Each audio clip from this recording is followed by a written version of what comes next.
lagi dilakukan oleh kaum muslimin. Bahkan kedatangan kita ke kota Madinah tak lain tak bukan adalah mencari Masjid Nabawi untuk beribadah di dalamnya. Semua ibadah yang dilakukan dilipat gandakan pahalanya oleh Allah Subhanahu wa taala. Bukan hanya solat sahaja, semuanya. Solat, baca Quran, berzikir, ibadah yang lainnya akan dilipat gandakan pahalanya oleh Allah Subhanahu wa taala. Kemudian yang kedua, tempat yang harus kita ingat yang menjadi tujuan pertama kaum muslimin setelah Masjid Nabawi adalah Masjid Quba. Masjid Quba adalah masjid yang pertama kali berdiri dalam sejarah Islam. Dan Allah Subhanahu wa taala sebutkan la masjidun ussis 'ala taqwa. Masjid Quba adalah masjid yang berdiri berlandaskan ketakwaan kepada Allah Azza wa Jalla. Maknanya sesiapapun yang datang dan beribadah ke Quba akan meningkatkan iman dan takwanya. Kalau Masjid Quba bisa meningkatkan iman dan takwa, maka Masjid Nabawi lebih lagi bisa meningkatkan iman dan takwa kepada Allah Subhanahu wa taala. Dan dua masjid ini sahajalah di Madinah yang memiliki nilai sejarah dan nilai keutamaan. Selebihnya tidak ada nilai keutamaan kecuali sama dengan masjid-masjid yang lainnya. Di Madinah hanya dua yang punya nilai sejarah dan punya keutamaan. Yang punya nilai sejarah di Madinah, masjidnya banyak, hampir 46 masjid. Nabi pernah sholat di sana, atau misalnya para sahabat diundang oleh Nabi SAW awal mula mereka membuka masjid. Ada 46 masjid yang punya nilai sejarah tapi tak punya nilai keutamaan lebih dibandingkan dengan masjid-masjid yang lainnya, kecuali Masjid Nabawi dan Masjid Quba sahaja. Selebihnya tidak punya nilai keutamaan yang berlebih. Masjid Qiblatain, Masjid Khandaq, masjid mana-mana saja ia tak punya nilai lebih dibandingkan dengan masjid yang lainnya. Hanya Masjid Nabawi dan Masjid Quba sahaja. Sehingga dianjurkan bagi kaum muslimin untuk mendatangi dua masjid ini. Kemudian yang ketiga yang dianjurkan bagi kaum muslimin untuk datang adalah berziarah ke perkuburan Rasulullah SAW. Tujuan ketiga kita datang ke kota Madinah adalah berziarah ke perkuburan Nabi SAW. Ingat, berziarah bukan sekedar berziarah. Berziarah memberikan hadiah terbaik untuk baginda Rasulullah SAW. Dan tidak ada hadiah terbaik dari umat kepada Nabi-Nya melainkan doa yang terbaik pula. Sehingga doa untuk berziarah ke perkuburan Nabi SAW, Assalamualaikum ya Rasulullah wa rahmatullahi wa barakatuh. Sallallahu wa sallam wa baraka alaika wa jazaka afdala ma jaza nabiyyan an ummati. Ini adalah doa berziarah ke perkuburan Nabi SAW. Dan berziarah ke perkuburan Nabi tak boleh hanya mengucapkan Assalamualaikum ya Rasulullah, kemudian kita pergi meninggalkan perkuburan Nabi. Belum lagi sempurna berziarah ke perkuburan Nabi. Yang berziarahnya seperti ini ulang lagi. Karena untuk Nabi SAW tak mungkin hanya satu kalimat sahaja kepada Islam. Untuk Nabi disebutkan oleh Allah Azza wa Jalla, ya ayyuhalladzina amanu sallu alaihi wa sallimu. Salam dan salawat digabungkan. Baik dikala mengucapkan salam dan salawat, baik dikala berziarah ke perkuburan Nabi sama digabungkan. Makanya berziarah ke perkuburan Nabi tak cukup dengan mengucapkan salam sahaja, mesti sempurna. Dan itulah hadiah terindah dari kaum muslimin untuk Rasulnya Muhammad bin Abdullah sallallahu alaihi wasallam. Makanya sesiapapun yang ingin berziarah ke perkuburan Nabi, ingatlah doa ini. Assalamualaikum ya Rasulullah wa rahmatullahi wa barakatuh. Sallallahu wa sallama wa baraka alaika wa jazaka afdala ma jaza nabiyyan an ummati. Sudah hafal? Yang belum hafal tak boleh pergi haji. Macam mana meninggalkan Madinah tanpa berziarah ke perkuburan Nabi sallallahu alaihi wasallam? Assalamualaikum ya Rasulullah wa rahmatullahi wa barakatuh. Keselamatan untukmu ya Rasulullah, rahmat dan kasih sayang. Yang tak hafal boleh rekam. Assalamualaikum ya Rasulullah wa rahmatullahi wa barakatuh. Keselamatan untukmu ya Rasulullah, rahmat dan keberkahan dari Allah. Sallallahu wa sallama wa baraka alaika. Salawat, salam, keberkahan dari Allah juga untukmu. Wa jazaka afdal. Semoga Allah bagi kemuliaan, keberkahan, kelebihan, keutamaan, pahala, nilai yang terbaik. Ma jaza nabiyyan an ummati. Sebagaimana Allah bagi kemuliaan untuk semua para nabi. Assalamu alayka ya Rasulullah wa rahmatullahi wa barakatuh. Ulang lagi, baik. Assalamu alayka ya Rasulullah wa rahmatullahi wa barakatuh. Sallallahu wa sallama wa baraka alayka wa jazaka afdala ma jaza nabiyan an ummati. Tapi khotbah Islam ini merupakan di antara kewajiban kita yang ketiga, berziarah kuburan baginda Rasulullah sallallahu alaihi wasallam dengan doa yang tadi telah kita sebutkan. Usahakan jangan ada yang meninggalkan Madinah tanpa berziarah kuburan Nabi sallallahu alaihi wasallam, karena kita berada di kampung halaman Nabi. Tak mungkin rasanya kita meninggalkan Madinah tanpa berziarah kuburan baginda Nabi sallallahu alaihi wasallam dengan kalimat-kalimat yang indah. Itu untuk Nabi sallallahu alaihi wasallam. Kemudian bersama Nabi ada kedua sahabatnya yang paling mulia, Abu Bakar dan Umar radhiyallahu ta'ala anhuma. Untuk Abu Bakar, boleh kita mengucapkan salam sahaja. Assalamu alayka ya Abu Bakrin. Kalau sekiranya Allah bagi mudah kita menghafal, ucapkanlah Assalamu alayka ya Abu Bakrin wa jazaka an ummatil Islam khairul jaza. Keselamatan untuk wahai Abu Bakar Siddiq, dan semoga Allah memberikan balasan terbaik terhadap perjuangan yang kamu lakukan untuk Islam dan kaum muslimin. Karena Abu Bakar Siddiq adalah manusia yang paling berat perjuangannya dalam mengemban amanah, menyambung risalah baginda Rasulullah sallallahu alaihi wasallam. Kemudian ada Umar. Boleh juga kita mengucapkan salam, Assalamu alayka ya Umar. Tapi kalau lebih sempurna lagi bagus, Assalamu alayka ya Umar wa jazaka an ummatil Islam khairal jaza. Keselamatan untuk wahai Umar. Semoga Allah bagi balasan yang terbaik karena jasa perjuangan untuk Islam dan kaum muslimin. Itu adalah yang ketiga yang kita kunjungi di kota Madinah. Kemudian yang keempat, ikhwatul Islam, adalah perkuburan Baqi' al-Gharqad.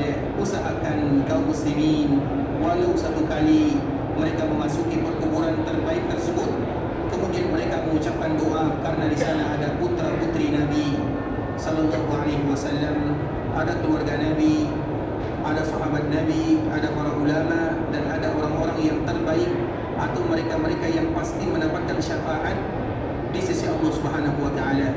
Karena Nabi sallallahu alaihi wasallam pernah menyebutkan, man istata'a minkum an yamuta bil Madinah falyamut biha.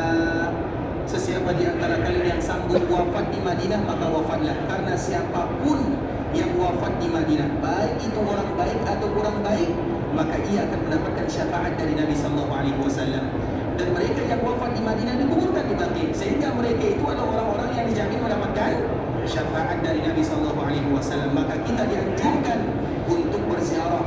Kemudian ucapkanlah Assalamualaikum ya ahlal diyar minal mu'minin wal muslimin wa inna insyaallah bikum lalahiqun wa nas'alullaha lana wa lakum al-afiyah.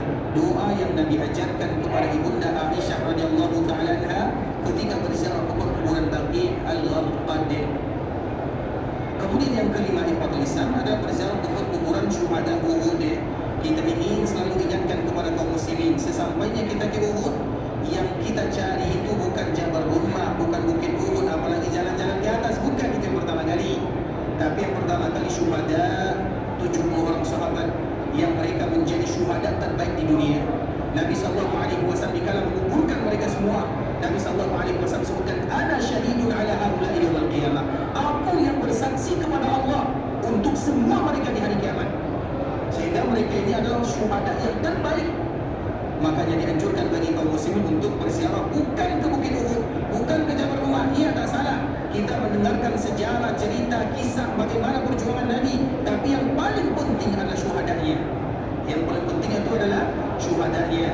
Doanya sama dengan doa kita mengunjungi orang-orang yang ada di Baqi'. Assalamualaikum ya ahlal diyar minal mu'minin wal muslimin wa inna insyaallah bikum lalahiqun wa nas'alullaha lana wa lakum al-afiyah. Kalau sekiranya kita tahu orang yang dikuburkan di sana, ada Hamzah, ada Abdullah bin Jahash, ada Mus'ab bin Umair, ada sahabat-sahabat yang lain. Yang masyhur bagi kaum muslimin adalah sahabat Hamzah, paman Nabi.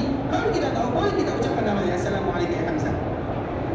Kalau misalnya kita tak tahu, kita ucapkan salam, Assalamualaikum ya ahlal diyari minal mu'minin wal muslimin wa inna insyaallah bikum lalahiqun. 5 inilah kewajiban kita di kota Madinah, dan jangan kita tinggalkan Madinah sebelum kita berkunjung ke 5 tempat ini. Kemudian ikhwatul Islam, sesiapapun di antara kaum muslimin yang dimudahkan oleh Allah masuk ke kota Madinah, berada di Madinah, kemudian pasti mereka akan meninggalkan Madinah, karena tujuan kita adalah pergi ke Mekah. Madinah hanya sekedar transit di kampung halaman Nabi sallallahu alaihi wasallam 6 hari, 7 hari, 8 masing-masing. Kemudian sesiapapun yang akan meninggalkan Madinah, maka berdoalah kepada Allah. Dan di antara kalimat ini bukan diwajibkan tapi dianjurkan. Allahumma la taj'al hadha akhiru ahdin biharami nabiyyika sallallahu alaihi wasallam. Ya Allah, jangan jadikan kesempatan kami ini kali terakhir berada di kampung halaman baginda Rasulullah sallallahu alaihi wasallam. Ini ada di antara anjuran sesiapapun esok yang akan meninggalkan Madinah, pergi ke Mekah melanjutkan perjalanan ibadah, menyempurnakan rukun Islam yang kelima, maka berdoalah. Dan inilah doa terbaik sambil kita sujud bersyukur kepada Allah dimudahkan datang ke kota Madinah, bertetangga dengan Nabi walau hanya beberapa hari sahaja, maka ucapkanlah doa yang terbaik. Allahumma la taj'al hadha, ya Allah, jangan jadikan kami, keberadaan kami di sini akhiru ahdin, kesempatan terakhir berada di kota Rasulullah sallallahu alaihi wasallam. Allahumma la taj'al hadha akhiru ahdin bi harami nabiyyika sallallahu alaihi wasallam. Sudah apa doanya? Esok yang nak pergi meninggalkan Madinah, jangan lupa, kalau tak hafal tak boleh meninggalkan Madinah. Allahumma la taj'al hadha akhiru ahdin bi harami nabiyyika sallallahu alaihi wasallam. Kalau sekiranya sulit menghafal dengan bahasa Indonesia, boleh pakai bahasa Arab. Baik, kita lanjutkan lagi. Kita lanjutkan pembahasan tentang masalah ibadah haji. Kemarin kita telah menjelaskan ikhwatul Islam beberapa rangkaian ibadah yang harus dilakukan oleh kaum muslimin. Dan kita ulang lagi bahwa ibadah haji ini ada 3. Yang pertama adalah haji tamattu, dan itu adalah haji yang dianjurkan oleh baginda Rasulullah sallallahu alaihi wasallam, diambil dari kalimat tamatta'a yatamatta'u tamattu'an. Haji yang paling senang dilakukan oleh kaum muslimin karena terpisah antara haji dan umrah. Kemudian ikhwatul Islam, awal keberadaan atau awal kedatangan kaum muslimin yang melakukan haji tamattu adalah mereka akan melaksanakan ibadah umrah secara sempurna. Hanya saja dianjurkan bagi mereka tidak menggundul rambutnya itu sahaja. Karena hukum asal datang ke sini ikhwatul Islam, tidak ada kaum muslimin yang pulang ke kampung halamannya kecuali semua rambutnya dihilangkan. Itu hukum asalnya. Kenapa demikian ikhwatul Islam? Karena kedatangan kita di sini untuk mencari pahala dan doa dari baginda Rasulullah sallallahu alaihi wasallam. Dan di antara salah satu doa Nabi sallallahu alaihi wasallam, Allahumma ufir lil muhalliqin thalatha. Nabi sallallahu alaihi wasallam mengatakan kalimat ini 3 kali. Ya Allah, ampunkan dosa mereka yang mencukur habis rambutnya. Nah, untuk mencukur habis rambut ini ikhwatul Islam, dalam melaksanakan ibadah haji, waktunya adalah tarikh 10 Zulhijjah ketika kita berada di Mina, dan kaum muslimin akan melontar dan mencukur. Pada waktu itulah cukur rambutnya sehabis-habisnya, jangan sisakan sedikit pun. Setelah kita tawaf atau dikala kita tawaf ifadah, kemudian setelah tawaf ifadah kita sa'i. Setelah sa'i tak ada lagi mencukur. Setelah sa'i tidak ada lagi mencukur. Bisa dipahami? Mencukur setelah sa'i itu hanya dikala umrah. Kita sedang berhaji, bukan umrah. Kalau umrah tertib, kalau haji boleh tak tertib. Itu di antara perbezaan haji dan umrah. Makanya kalau kita tengok ikhwatul Islam, rukun umrah, berapa rukun umrah? Nah, berapa rukun umrah? 6 atau 7? 3. Yang pertama adalah niat, sudah pasti. Yang kedua adalah tawaf. Yang ketiga sa'i. Ada yang tambah tertib dengan mencukur. Tapi yang lebih kuat jumhur para ulama sebutkan tertib dan mencukur itu bukan rukunnya, tapi wajibnya. Terlepas daripada rukun dan wajib, masalah umrah ini boleh, mesti kita tertib. Maknanya tidak boleh tawaf sa'i dulu baru tawaf. Tidak boleh kecuali mencukur terakhir. Jadi ada tertib. Kalau haji lain, haji ini ikhwan, mau bercukur dulu, mau sa'i dulu, mau umrah dulu, sila, tidak ada masalah. Maknanya mau tawaf dulu, atau sa'i dulu, atau umrah dulu, atau mencukur dulu, tidak ada masalah. Makanya kita ingatkan kepada kaum muslimin masalah mencukur. Mencukur itu nanti tarikh 10 Zulhijjah. Karena biasanya yang paling mudah dilakukan oleh kaum muslimin tarikh 10 Zulhijjah atau tanggal 10 Zulhijjah hanya 2. Yang pertama melontar, jamarat aqabah. Yang kedua mencukur. Sedangkan untuk tawaf itu sulit, kebanyakan kaum muslimin nanti tawafnya diundur. Dan ingat, tawaf ifadah itu batasnya, batas terakhir. Tawaf ifadah itu atau tawaf ziarah batas terakhirnya sebelum kita meninggalkan Makkah ingin balik ke kampung halaman. Jadi waktunya panjang atau pendek? Belum tentu. Ada yang bilang tanggal 13, berarti waktunya maknanya yang Islam, kapan batas akhirnya? Sebelum ia meninggalkan Makkah, itu batas akhirnya. Maknanya yang Islam, bagi yang tua atau bagi yang tak tahu jalan, atau bagi wanita, atau bagi yang ada uzur, kalau sekiranya Allah belum mudahkan mereka untuk tawaf ifadah, tawaf ziarah tarikh 10 misalnya, tarikh 10 Zulhijjah atau 11, 12, 13, karena mereka berada di Mina, karena dari Mina sahaja kebiasaannya, dari Mina sahaja, ada yang Mina baru, ada yang Mina lama, dari Mina melontar saja, dari Mina menuju melontar itu 42 kilo kurang lebih, 1 sampai 2 kilo itu perginya, pulangnya 2 kilo lagi, maknanya mereka mesti berjalan 4 kilo. Dari Mina ke Mekah itu 6 kilo, perginya, pulangnya 12 kilo. Berarti kalau mereka paksakan tak ada masalah. Bagi yang kuat sila tak ada masalah. Bagi yang sudah terbiasa sila tak ada masalah. Tapi kalau sekiranya akan menyulitkan di musim panas lagi, maka boleh mereka mengundur sampai sebelum mereka pulang ke kampung halaman. Maknanya yang pada isam tawaf ifadah, tawaf ziarah jangan dipaksakan. Terkhusus, ingat baik-baik, terkhusus bagi mereka yang mungkin sulit untuk tawafnya, misalnya sakit, ada uzur, maka di saat itu ada keringanan dalam agama. Kalau sekiranya mereka gabungkan antara tawaf ifadah dengan tawaf wada, maka tak ada masalah. Contoh misalnya ada yang sudah tua, tak boleh berjalan, mesti pakai kursi dorong. Tarikh 10, 11, 12, 13 ini ikhwatul Islam, Allahu Akbar. Itu masuknya saja mungkin 4 jam, 5 jam. Betul-betul lagi ramainya. Kemudian belum lagi tawafnya, belum lagi keluarnya, perlu sedikit perjuangan yang berat. Kalau kita oke, tak ada masalah.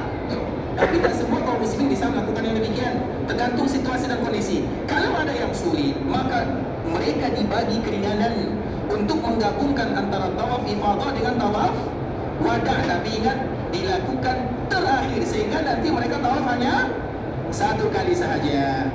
Dan inilah yang disebutkan oleh para ulama dengan istilah ittihadul niyah, yaitu niat yang disatukan dengan satu ibadah. Contoh misalnya kita masuk masjid pukul 5 petang tadi contoh. Kemudian kita masuk masjid, apa yang akan kita buat pertama kali masuk masjid? Salat tahiyat.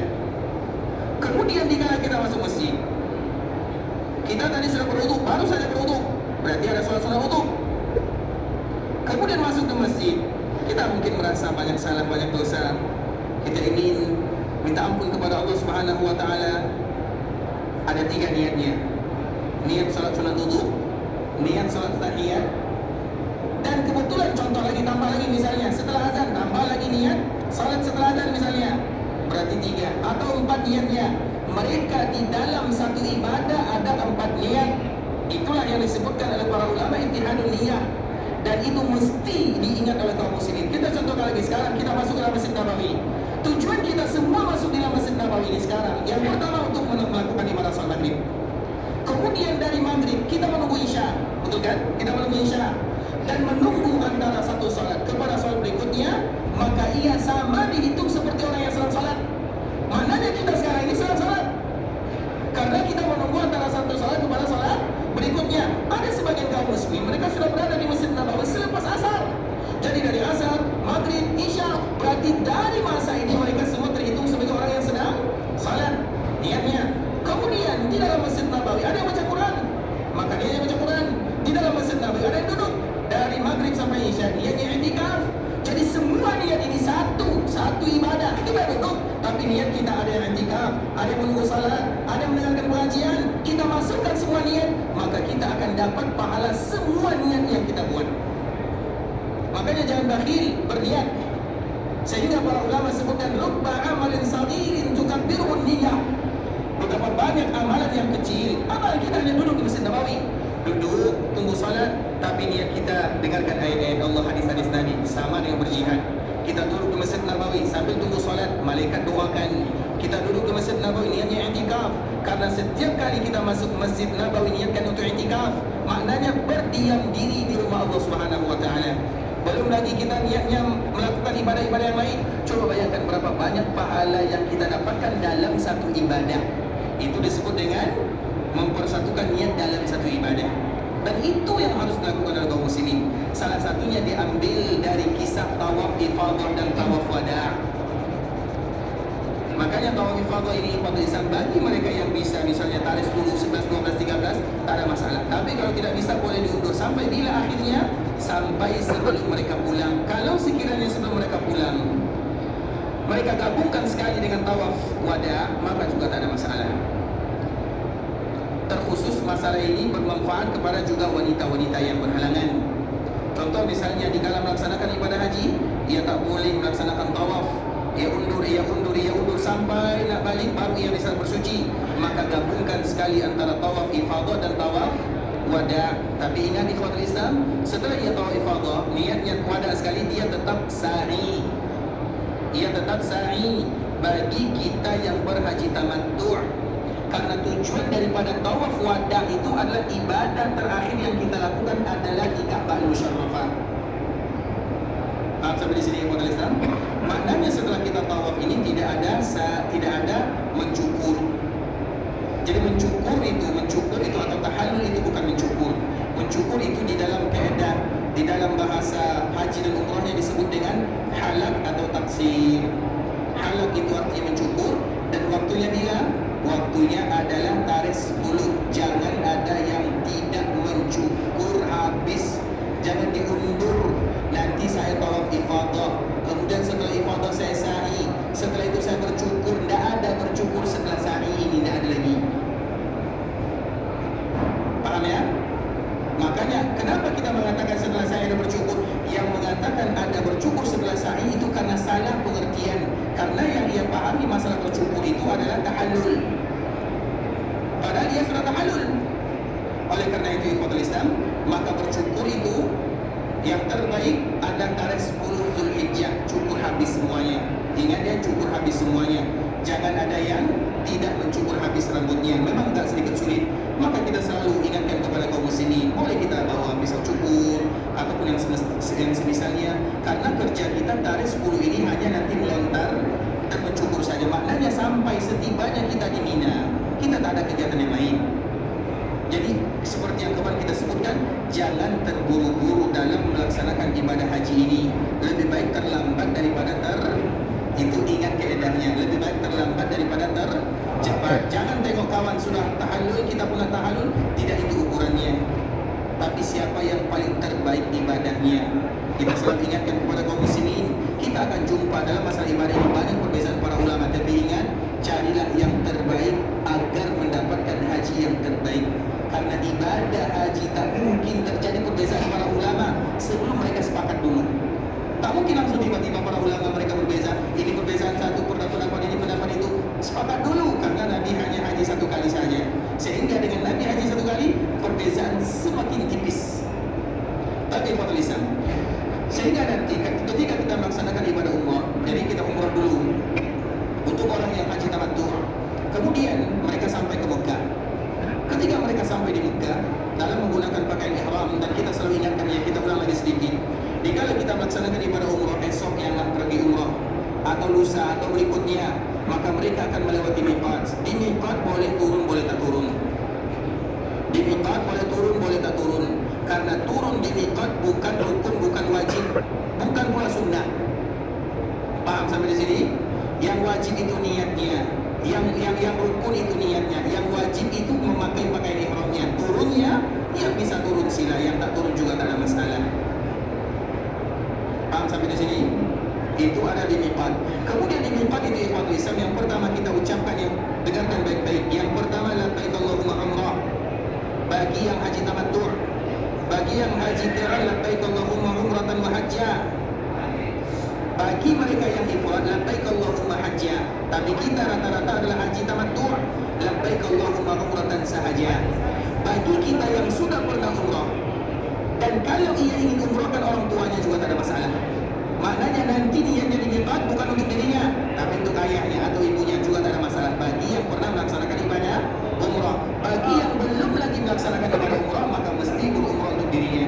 Karena badal tak boleh kecuali kita sudah mengerjakannya. Tidak boleh badal umrah kecuali setelah kita umrah. Tak boleh kita badal haji kecuali setelah kita badal, setelah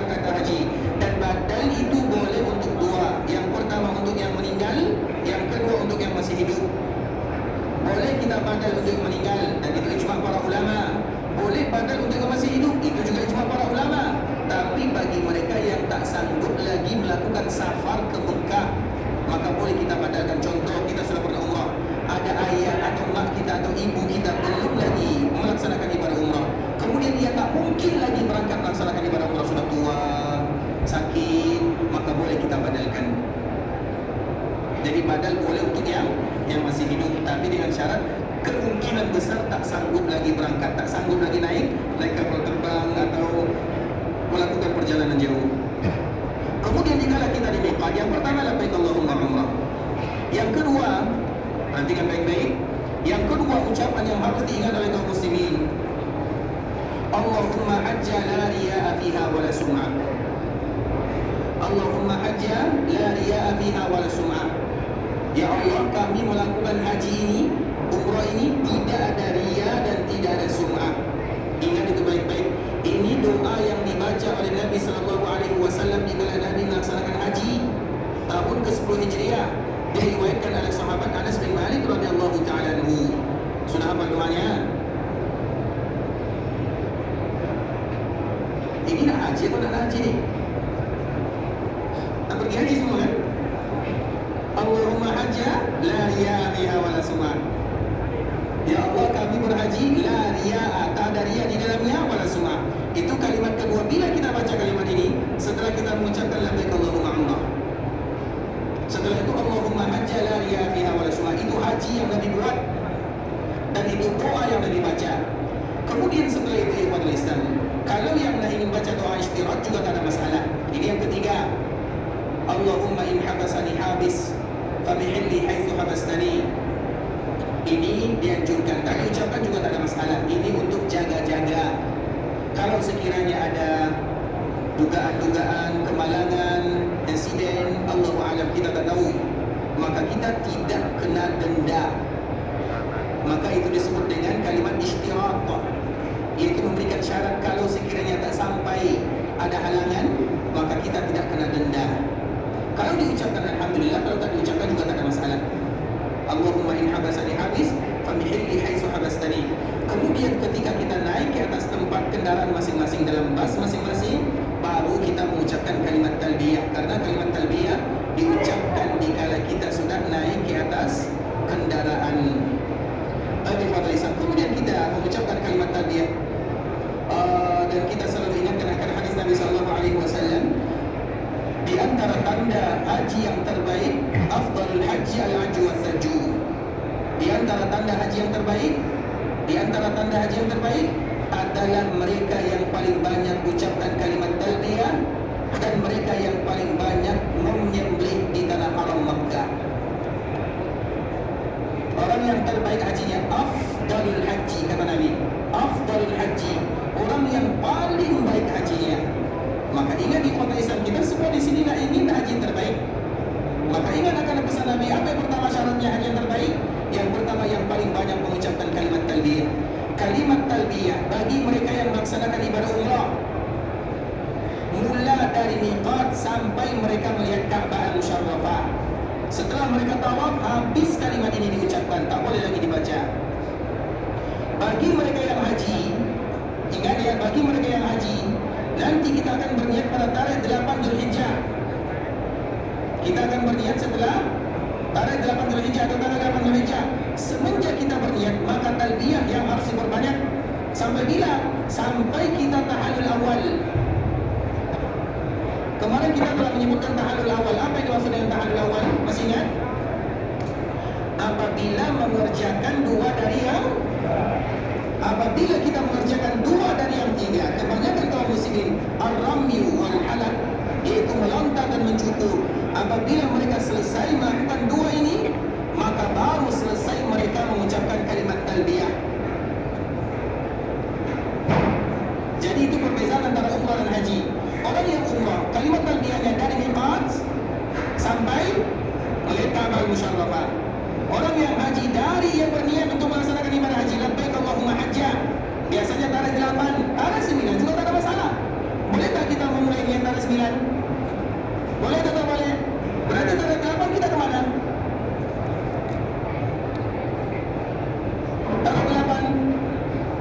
Tapi tadi kita baru mengucapkan niat tarikh 9. Berarti tarikh 8 kita kemana?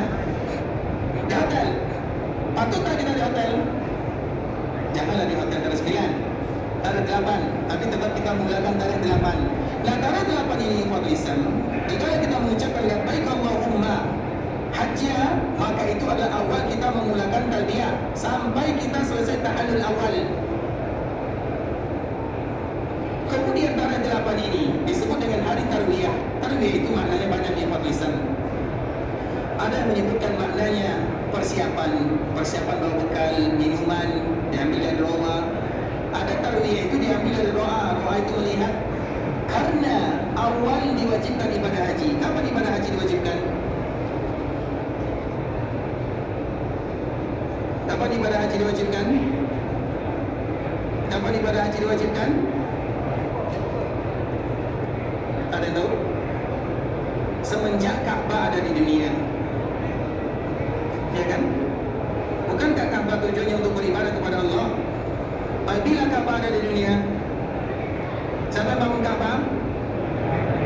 Nabi Adam atau Nabi Ibrahim? Malaikat. Ada yang sebutkan malaikat, ada yang sebutkan Nabi Adam. Kemudian ikhwatul Islam dilakukan renovasi, kembali pembangunan ulang oleh Nabi Ibrahim. Kemudian ikhwatul Islam, ini ada salah satu doa terbaik, ya, doa terbaik untuk agar Allah mudahkan kita selalu kembali ke tanah haram Makkah. Di dalam surah Al-Baqarah, Allah Subhanahu wa taala sebutkan doa Nabi Ibrahim. Doa yang diucapkan oleh kaum muslimin. Allah sebutkan dalam surah Al-Baqarah akhir juz awal ayat 127. Wa idz yarfa'u Ibrahim al-qawa'ida min al-baiti wa Ismail rabbana taqabbal minna innaka antas samiul alim. Ingatlah ketika Nabi Ibrahim kembali angkat bangunan Ka'bah bersama anaknya Ismail. Kemudian mereka mengucapkan Rabbana taqabbal minna innaka antas samiul alim. Kemudian apa lanjutan daripada doa ini? Rabbana waj'alna muslimaini laka wa min dzurriyyatina ummatan muslimatan laka wa arina manasikana. Kalimat ini wa arina manasikana adalah doa terbaik agar Allah selalu panggil kita berkali-kali ke tanah haram Makkah. Jadi kalau kita dipanggil oleh Allah padanya, sudah apa itu belum? Belum lagi, macam mana nih Pak Tulisan? Nanti cari sendiri ya. Dalam surah Al-Baqarah yang tadi kita sebutkan, ayat 127, ayat 128, wa arina manasikana wa tub alaina innaka antat tawwabur rahim. Ya Allah, perlihatkan kepada kami manasiknya. Wa arina, perlihatkan macam mana kami nak beribadah. Seolah-olah itu adalah doa Nabi Ibrahim. Dan kalimat ini tidak mungkin kita minta kepada Allah kecuali ketika kita disampaikan ke tempat kita beribadah. Wa arina manasikana, perlihatkan kepada kami macam mana manasik yang harus kami buat. Nah, ketika Nabi Ibrahim ucapkan doa ini, wa arina manasikana, maka diperlihatkan oleh Jibril alaihissalam. Maknanya diajarkan manasik haji itu ini awal mula. Kemudian disebutlah dengan hari tarwiyah. Itu ada di antara salah satu makna. Karena tarwiyah itu memperlihatkan karena hari itu Jibril ajarkan, malaikat Jibril ajarkan Nabi Ibrahim bagaimana tata cara melakukan manasik haji. Maka disebutlah dengan hari tarwiyah. Dan hari tarwiyah ini hukumnya adalah sunnah. Bagi kita yang Allah mudahkan berada di hari tarwiyah di Mina, alhamdulillah. Bagi yang tak dimudahkan juga tak ada masalah. Karena sunnah itu pengertiannya adalah kalau dilakukan dapat pahala, kalau ditinggalkan rugi. Kalau dilakukan dapat pahala, kalau ditinggalkan rugi. Berarti kalau mereka yang hari tanggal 8 Zulhijjah mereka tak pergi ke Mina, dapat pahala atau rugi? Tapi berdosa atau tidak? Kalian berdosa? Kita tidak boleh mengkiri seperti ini. Sesiapapun yang tidak pergi ke Mina tanggal tarikh 8 Zulhijjah, maka mereka rugi pasti. Tak mungkin kita mengatakan Ustaz, banyak orang, semua banyak orang. Ustaz tak bisa yang ini dan itu, pasti rugi. Tapi tak berdosa. Itulah makna mengakui kesalahan. Dan rata-rata kaum muslimin mereka selalu pergi ke Mina tanggal 8 Zulhijjah. Kita akui itu semua. Karena rata-rata mereka semua pergi ke Arafah. Kalau mereka tak pergi ke Mina, mereka rugi. Tapi mereka tak mendapatkan denda atau dosa. Paham sampai di sini? Maknanya ini kalau Allah mudahkan, pergilah. Kalau tak dimudahkan, maka juga tak ada masalah.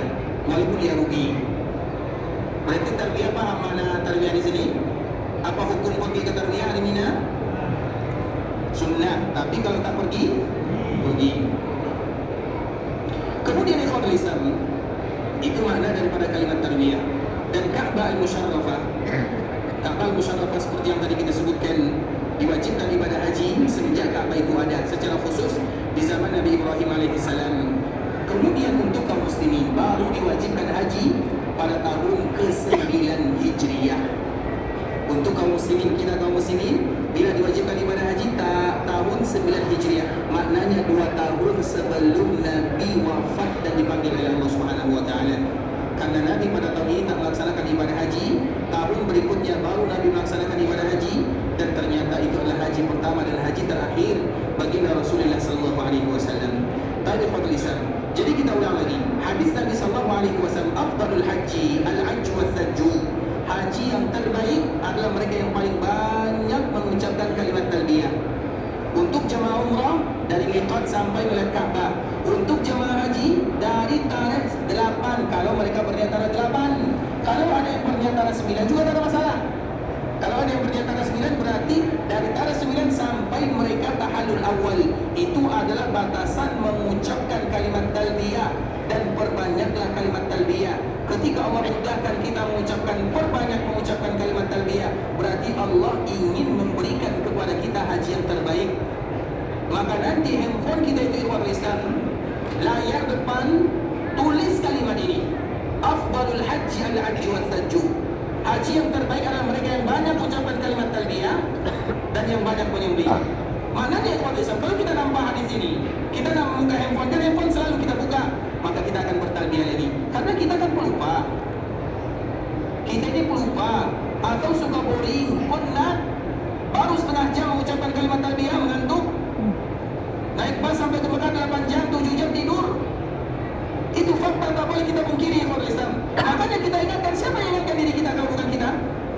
Nah, di antara salah satunya adalah lihat handphone tadi. Handphone itu layar mulai dari sekarang, di dalam layar depan itu afdalul haji al-hajj was-sajju. Haji yang terbaik satu, yang banyak mengucapkan kalimat talbiyah. Yang kedua, yang banyak menyembelih. Makanya kemarin kita menyebutkan menyembelih itu kalau tak bisa 1, 5.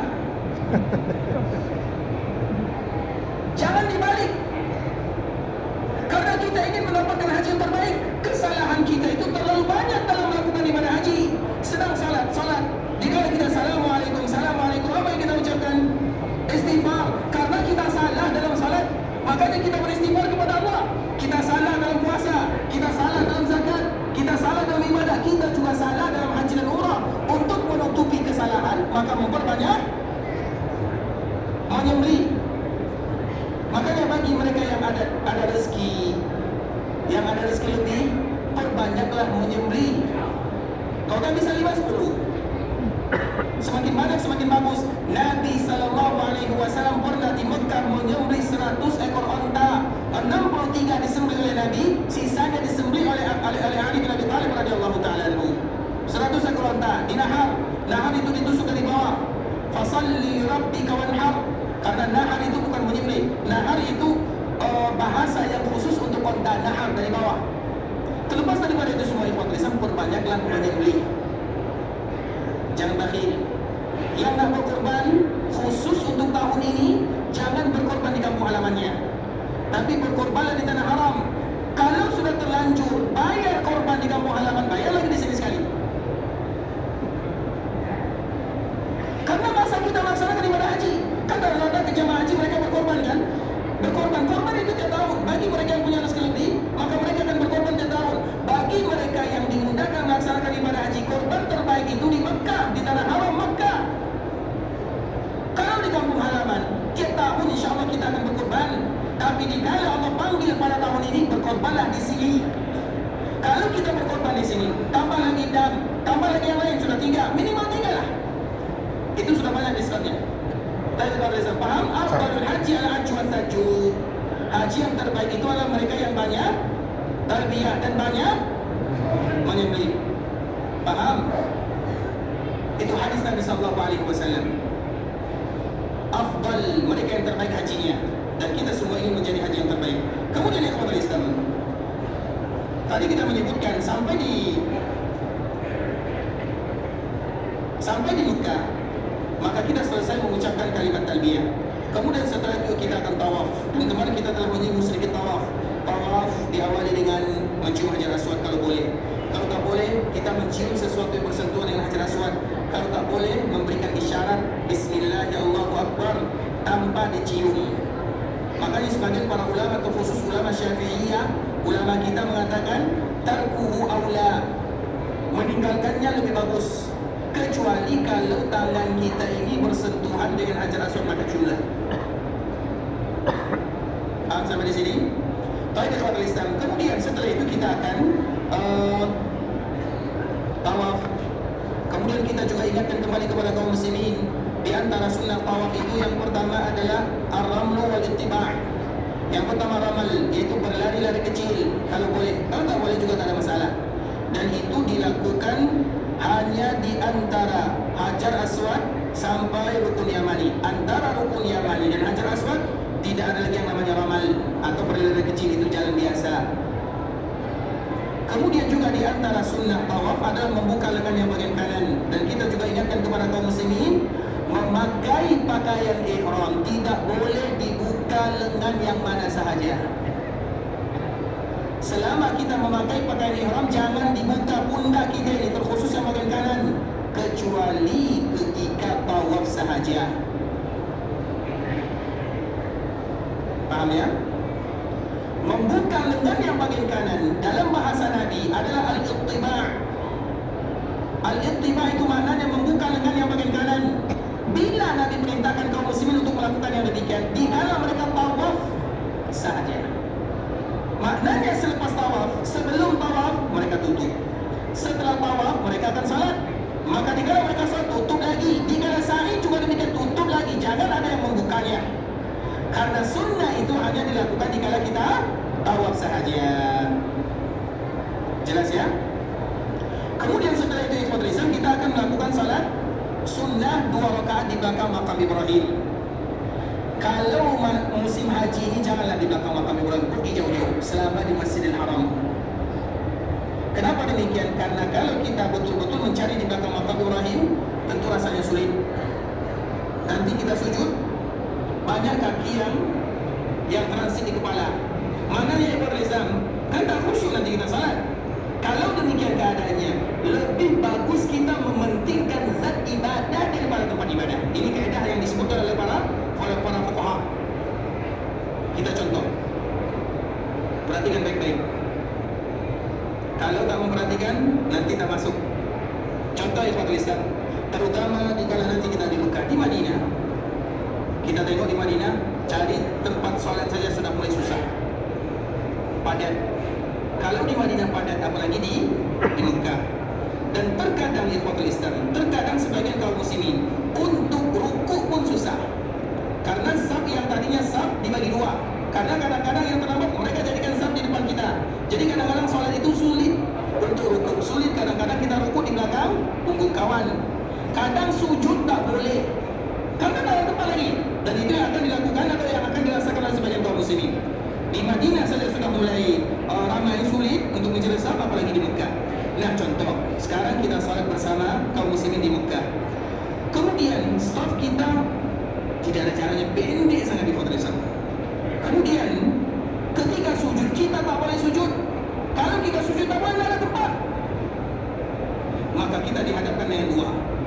Yang pertama, kita sujud dan kita akan sujud di kaki kawan atau tak sempurna. Yang kedua, kita sujud setelah semuanya berdiri. Maknanya setelah imam berdiri. Karena biasanya setelah imam berdiri, kita bisa sujud atau tidak? Bisa. Kalau seperti ini keadaannya, kalau kita berkalau-kalau, ini di antara hukum fikih. Kalau seperti ini keadaannya, mana yang harus kita lakukan? Tetap sujud bersama imam walau sujud di punggung kawan, atau kita sujud walau kita terlambat dari imam.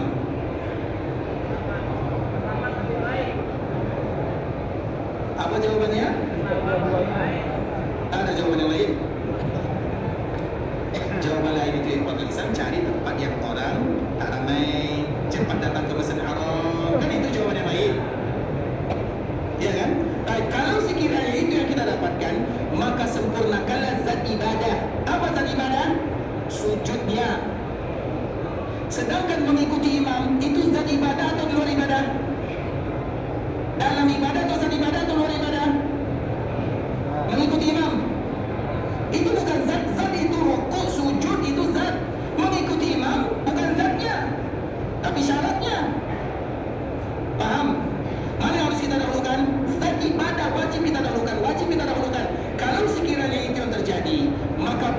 pada saat itu kita tidak ikut bersama imam demi kesempurnaan sujud di lantai atau di bawah. Paham atau tidak paham? Itu adalah kaedah yang disebutkan oleh ulama-ulama fikih. Harus kita dahulukan zat ibadah. Nah, kita kiaskan kepada solat di belakang maqam. Kalau kita paksakan solat di belakang maqam, tadi yang kita sebutkan banyak kaki yang transit, belum lagi orang lewat di depan, apalagi yang perempuan. Karena Nabi SAW sebutkan di antara yang bisa membatalkan solat kita kalau ada perempuan yang lewat di depan atau ada anjing yang lewat di depan. Kan itu ada salah, tahu kan hadis Nabi seperti itu? Kalau ada yang lewat, yang perempuan, maka batal solat kita. Nah, kira-kira kalau kita belakang makam, ada tak perempuan yang lewat? Bukan ada, banyak. Oleh karena itu carilah tempat yang akan mendukung zat solat 2 rakaat tadi. Karena bagaimanapun zaman kita ini banyak orang yang melaksanakan ibadah haji dan umrah. Kemudian itu maknanya solatlah di tempat yang aman dan nyaman, sempurna kita rukuk, sujud dan doanya. Karena solat ini adalah solat di mana kita kembali mengikrarkan, mentauhidkan Allah Subhanahu wa taala. Maka dianjurkan kita membaca Al-Fatihah dan Qul ya ayyuhal kafirun dan Al-Fatihah dan Qul huwallahu, itu tauhid. Seolah-olah kita kembali ingin mensucikan jiwa dan hati, mengabdikan diri hanya kepada Ilahi. Kemudian setelah itu ikhwatul Islam, setelah kita melakukan salat ini, maka kita dianjurkan untuk minum Zam-Zam. Dan kita selalu ingatkan kepada kaum muslimin, Zam-Zam ini ikhwatul Islam, kita akan bacakan beberapa hadis yang menyebutkan tentang Zam-Zam ya. Zam-Zam ini ikhwatul Islam adalah di antara minuman yang terbaik. Innaha mubarakah. Nabi SAW menyebutkan Zam-Zam itu barakah. Dan di antara yang terbaik lagi, Zam-Zam lima syuribalah. Zam-Zam itu tergantung apa tujuan kalau meminumnya. Makanya nanti ketika kita selesai tawaf, kemudian salat di belakang makam, usahakan jangan terburu-buru minum Zam-Zam sambil berdoa kepada Allah Subhanahu wa taala. Zam-Zam itu ikhwatul Islam banyak namanya. Yang pertama namanya adalah Bararah. Yang kedua namanya adalah Tibah. Madinah namanya Tibah. Zam-Zam namanya juga Tibah. Kemudian Madluna, kemudian Syabba'ah, kemudian Zam-Zam, kemudian Zumazim, kemudian Zam-Zam, banyak namanya. Tapi terlepas daripada itu semua, ingat, tidaklah Zam-Zam dinamakan dengan kalimat-kalimat tersebut kecuali ada makna di dalamnya. Salah satunya adalah Syabba'ah. Syabba'ah itu yang bisa mengenyangkan. Kemudian Syifa'u Suqum. Zam-Zam itu adalah bisa mengobati penyakit. Kemudian Ta'amu Tu'am, nama yang lain adalah Ta'amu Tu'am, yaitu bisa mengenyangkan. Oleh karena itu ikhwatul Islam, hukum asal daripada minum Zam-Zam itu adalah diperbanyak. Dan di antara salah satu hadis Nabi SAW yang dilalaikan oleh semua kaum muslimin, kita bisa mengatakan kalimat ini karena memang banyak di antara kaum muslimin yang lalai dalam soal ini. Di antara hadis Nabi SAW dalam masalah soal Zam-Zam, hatta yatadalla, sampai mereka bersendawa. Ketika kita minum Zam-Zam, kira-kira bersendawa atau tak bersendawa? Berarti belum ada yang minum Zam-Zam di sini. Kaedah minum Zam-Zam itu hatta yatadalla, sampai mereka bersendawa. Kira-kira kalau kita minum Zam-Zam sampai bersendawa, kira-kira berapa cawan tuh? 4 ya? Saya 4 belum ada apa-apa tuh. Masih 4 tuh masih sedikit. 7 lah. 7. Takut kencing itu awal mula. Makanya bila kita minum Zam-Zam, tentu itu pertanyaannya, minum Zam-Zam itu dikala perut kita kosong. Bila perut kita kosong? Pagi. Sekarang nih contohnya, kita belum makan lagi.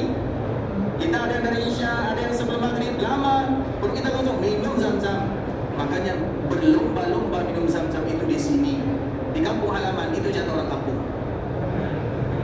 Bisa dipahami? Jangan lagi berebut, di sini kita berebut. Makanya di antara salah satu yang kadang-kadang ikhwatul Islam terlupakan oleh kaum muslimin masalah minum Zam-Zam. Dan insyaallah nanti kita akan jelaskan tentang masalah minum Zam-Zam Nabi sallallahu alaihi wasallam dan macam mana serta adab-adab minum Zam-Zam bagi Rasulullah sallallahu alaihi wasallam. Nah, sebelum itu ikhwatul Islam kita akan coba baca beberapa soalan dan semoga Allah Subhanahu wa taala mudahkan kita untuk menjawabnya. Tapi ikhwatul Islam, di antara salah satu soalannya, saya akan tarwiyah mabit di Mina tarikh 8. Kelompok yang saya ikuti mereka sudah bergerak di Mina tarikh 7. Jadi kita berihram haji tanggal 8 di Mina dari hotel, bagaimana hukumnya? Tapi ikhwatul Islam, ini juga di antara soalan yang senantiasa diingatkan kepada kaum muslimin, yaitu mereka berihram sebelum tarikh 8 Dzulhijjah. Kira-kira boleh atau boleh? Betul boleh ni. Jangan buat jawaban. Kalau boleh tarikh 7, bolehlah tarikh 6. Kalau boleh tarikh 6, bolehlah tarikh 5. Berarti boleh tarikh 1. Kalau 7 boleh, 5? 5 boleh atau tak boleh? Boleh. 3? 1?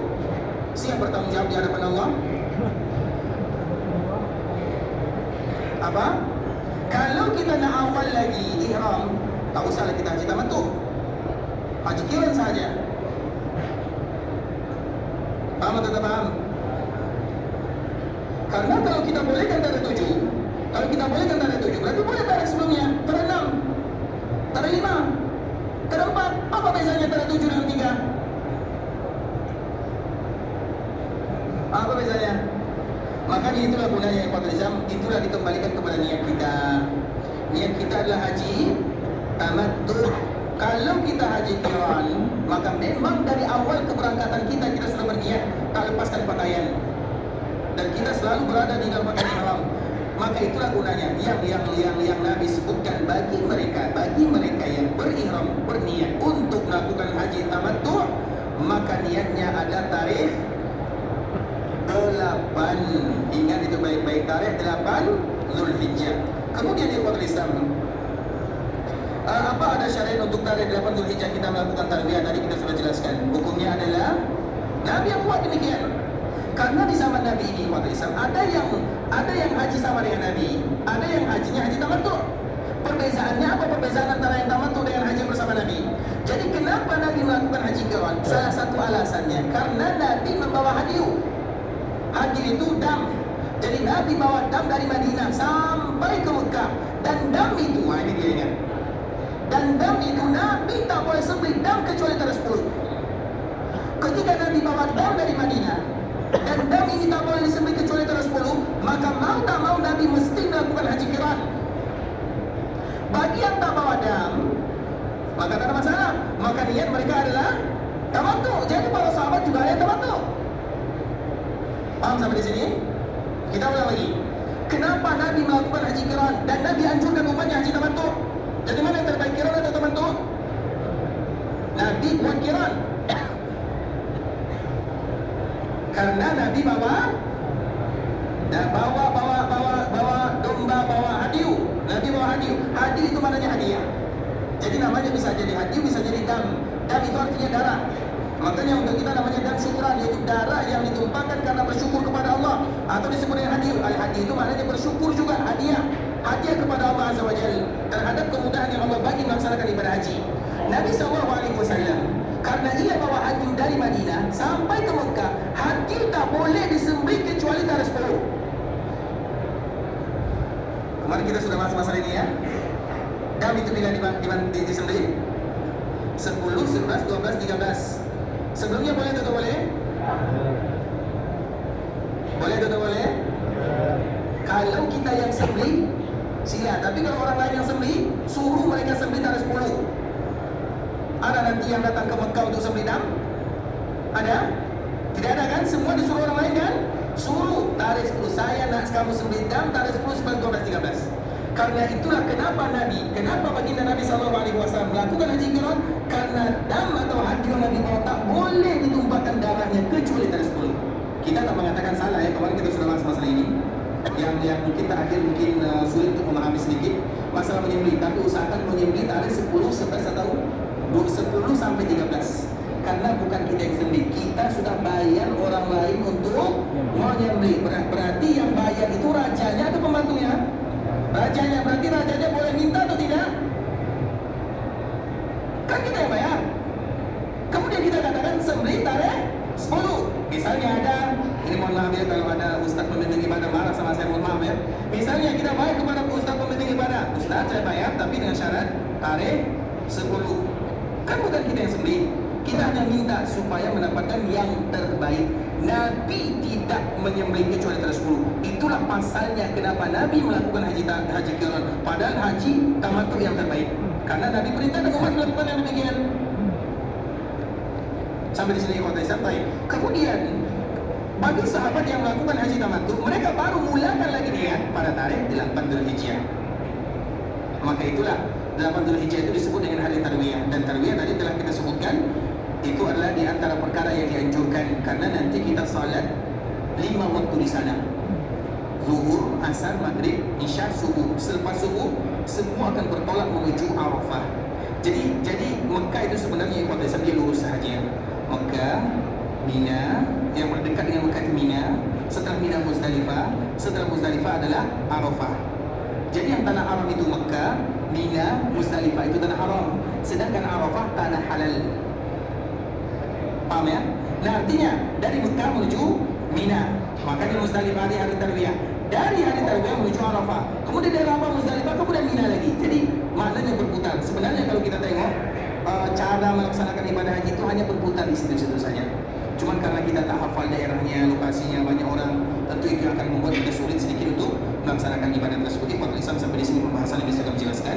Yang benar dari Allah Subhanahu wa taala, yang salah dari diri kami pribadi. Karena kesalahan, kekurangan, kami mohon maaf kalau ada kata-kata yang salah, kalimat yang kurang tepat, bahasa yang kurang bagus, penyampaian yang kurang berkenan, kami mohon dimaafkan. Insyaallah esok kita akan kembali sambung dan menjawab beberapa pertanyaan atau soalan yang tadi telah disebutkan.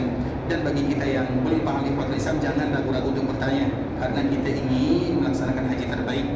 Lakukan yang terbaik semaksimal mungkin, berjuang dulu. Dan ibadah haji ini disebutkan oleh baginda Nabi SAW lebih daripada jihad di jalan Allah Subhanahu wa taala. Lebih daripada jihad. Makna jihad itu berjuang dulu baru menyerah. Tak mungkin menyerah dulu baru berjuang. Itu disebut dengan berjihad. Maknanya ikhwan Islam, keluarkan kemampuan kita semaksimal mungkin. Kalau tak boleh, baru la yukallifullahu nafsan illa usaha. Jangan kita pilih yang bawah dulu baru yang atas dulu. Yang berat kalau tak boleh, baru kita ambil keringanan yang diberikan oleh Allah Subhanahu wa taala. Karena di sini semuanya kita bukan untuk bermain-main. Kita semua dalam rangka berjihad di jalan Allah. Kalau sekiranya ada di antara kita yang wafat dalam berjihad, wafat dalam berjihad, wafat dalam beribadah, wafat dalam Masjidil Haram, wafat dalam keadaan yang terbaik yang akan dijamin surga oleh Allah Subhanahu wa taala. Walaupun kita ingin menjamin semuanya, ingin pulang dalam keadaan selamat, kembali bersua dengan keluarga, tapi ingat kita sedang berjuang di jalan Allah Subhanahu wa taala. Maka kalau kita berjuanglah semaksimal mungkin. Jangan langsung kita menyerah. Ini tak bisa, ini tak bisa. Berjuang dulu, usahakan yang terbaik, carilah yang terbaik di antara yang baik. Dan kita berharap bermohon kepada Allah Subhanahu wa taala, semoga Allah ampunkan dosa kita bersama, Allah ampunkan dosa orang tua kita. Kalau ada mereka yang masih hidup, semoga diberikan umur panjang dalam ketaatan dan kesehatan. Kalau ada orang tua kita yang sudah meninggal, semoga diampunkan dosanya, dilapangkan perkuburannya, dijadikan perkuburannya di antara taman-taman surga. Kalau ada di antara kita yang pergi ke Mekah untuk beribadah, ya Allah mudahkan ibadahnya, terima segala amal ibadahnya, kabulkan doa-doa dan permintaannya, jadikan umrah yang mereka lakukan adalah umrah dan mabrurah, jadikan haji mereka adalah haji yang mabrur, wa sa'in mashkura, wa dhanban maghfura. Berikan kemudahan dalam setiap rangkaian ibadah, berikan kesehatan dan kekuatan kepada kami untuk menyempurnakan hukum Islam yang kelima, berikan keberkahan kepada kami dalam keluarga, dalam harta, dalam usaha, dalam anak dan keturunan, berikan kepada kami keikhlasan dalam setiap beribadah, berikan kepada kami istiqamah dalam agama, wafatkan kami dalam keadaan husnul khatimah, sebagaimana Kau kumpulkan kami menjadi tetangga Nabi di dunia, jadikan kami tetangga Nabi di dalam surga. Amin amin ya rabbal alamin. Subhanakallahumma bihamdika asyhadu an la ilaha illa anta astaghfiruka wa atubu ilaik. Wa sallallahu wa sallim ala nabiyyina wa habibina wa khalilina wa sayyidina Muhammadin wa ala alihi wa sahbihi wa sallam tasliman katsiran. Assalamu